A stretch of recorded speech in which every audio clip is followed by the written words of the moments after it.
Hello everyone, AmyR here with Prairie Paper and Ink, and for today's card I am starting with this Circle Burst stencil from My Favorite Things, and I am taping it over some smooth white cardstock that I had already die cut with the largest die from their Blueprints 1 Die-namics.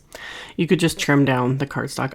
I've made it pretty clear in a lot of my videos over the years. I just like the convenience of the die. It's just the perfect size. So anyway, I'm taping the stencil down just with some micropore tape. A person could use painter's tape. I just wanted to make sure to cover any of the outer areas of the cardstock that were exposed. Plus I wanted to hold this in place. And then I am using some translucent embossing paste, not the typical white that we usually use, especially like we'll mix white with different colors of ink, etc., etc. I wanted translucent. I wanted it to be shiny. I was kind of thinking bubbles, which you'll see. You saw kind of briefly the card in the beginning, and you'll see as it kind of comes together. So I scraped it over the stencil with my palette knife, and then I made sure to wipe my palette knife off immediately with a baby wipe. And I'm going to take that stencil and I'm going to wash it off before anything has a chance to dry, because once this dries on your stencil and your tools, it just makes a mess and it's almost impossible to get off.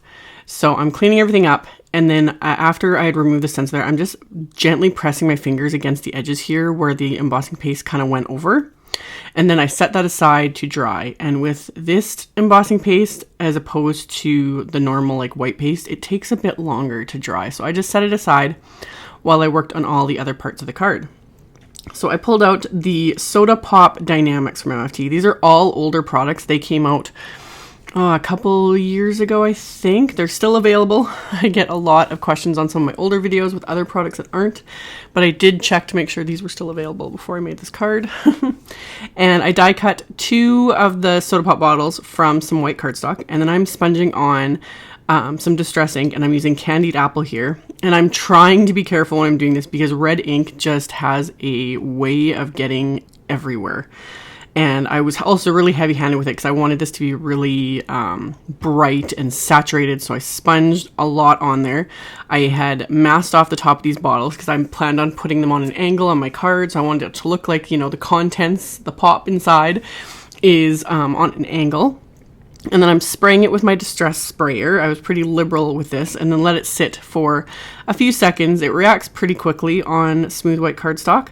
So I sprayed it, let it sit for a bit, and then used some paper towel to just pick up that excess water. So I've got this fun, like, bubbly look. And then, again, set those aside to dry. And then I've got these is the bottle caps Die-namics. These all coordinate. And I die cut the tops of the bottles from some Field Day cardstock from MFT. And then I cut the, like, what's going to be the interior of the bottle caps from some white cardstock. And I actually used those. I'm going to stamp on them, and I'm using the scraps to just kind of line up.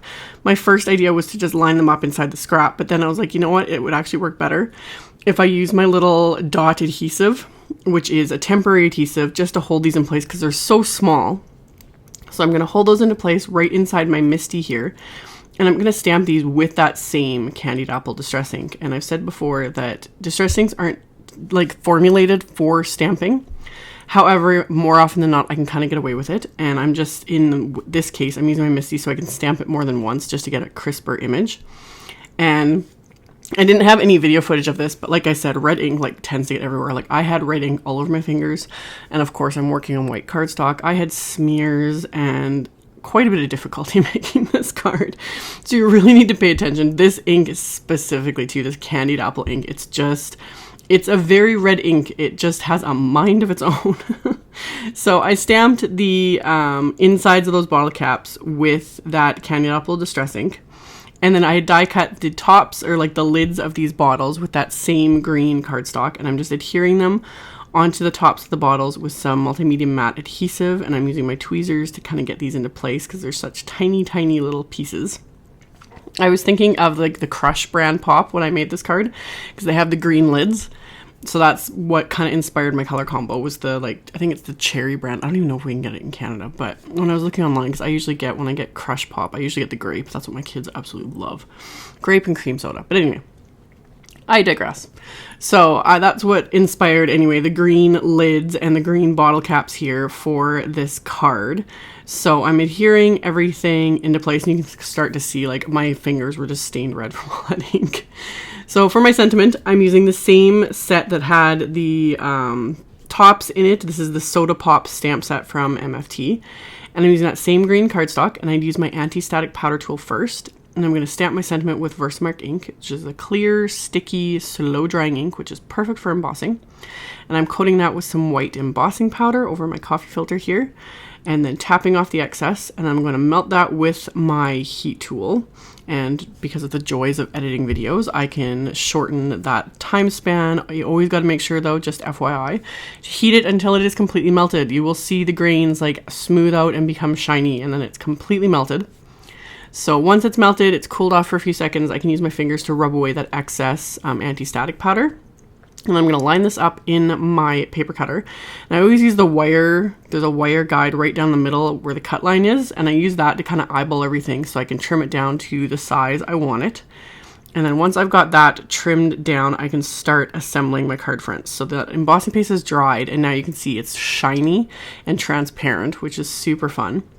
And then I die cut a piece of vellum with one of the radial stitched circle stacks from My Favorite Things.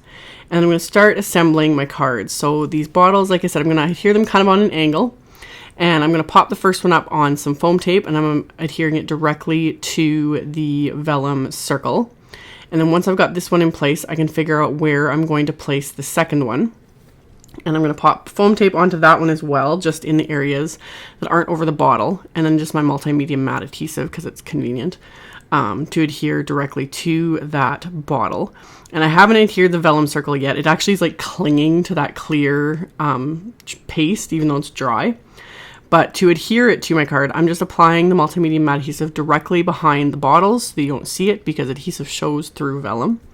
So I apply the adhesive to that, and I'm going to now adhere that into place on my card.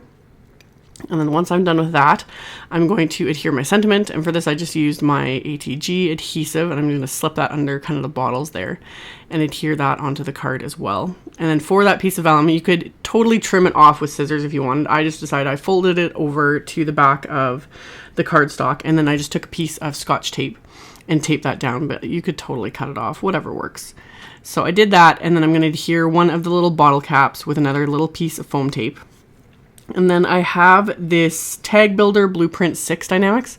I only grabbed that because they had this 2 little heart dies in the set, and I thought those would be really cute to add to this. So I die cut some red cardstock with those little heart dies, and I'm going to adhere those onto my card front here. So I decided to pop all those up. I just cut down tiny little pieces of foam tape and adhered those into place. So I placed one by the sentiment, and then I placed a couple more by the bottles. I was kind of thinking again, like bubbles, you know, how they'd be like floating up from the pop or whatever, but instead it'd be hearts. So adhered that into place, and I had die cut a piece of green cardstock with the Blueprints 2 Die-namics. I get asked a lot about this. I use the Blueprints 1, the large rectangle, because it cuts a rectangle. It's about 4 inches by 5 1/4. And then the Blueprints 2 Die-namics has a die that cuts it 1/8 of an inch around bigger. So it's about 4 1/8 by 5 3/8. Would that be right? Something like that, which makes perfect layers. So if people have a hard time eyeballing layers, this is perfect. Or you could just use your paper trimmer. I just like the look of the die. It gives it that little extra, just smoother edge than just trimming it. That's why I always reach for them. I've been using them now for years. So layered that with the green cardstock. Then I'm going to adhere that to my card base, which is another piece of smooth white cardstock. So it's a top folding A2 size card, so 4 1/4 by 5 1/2.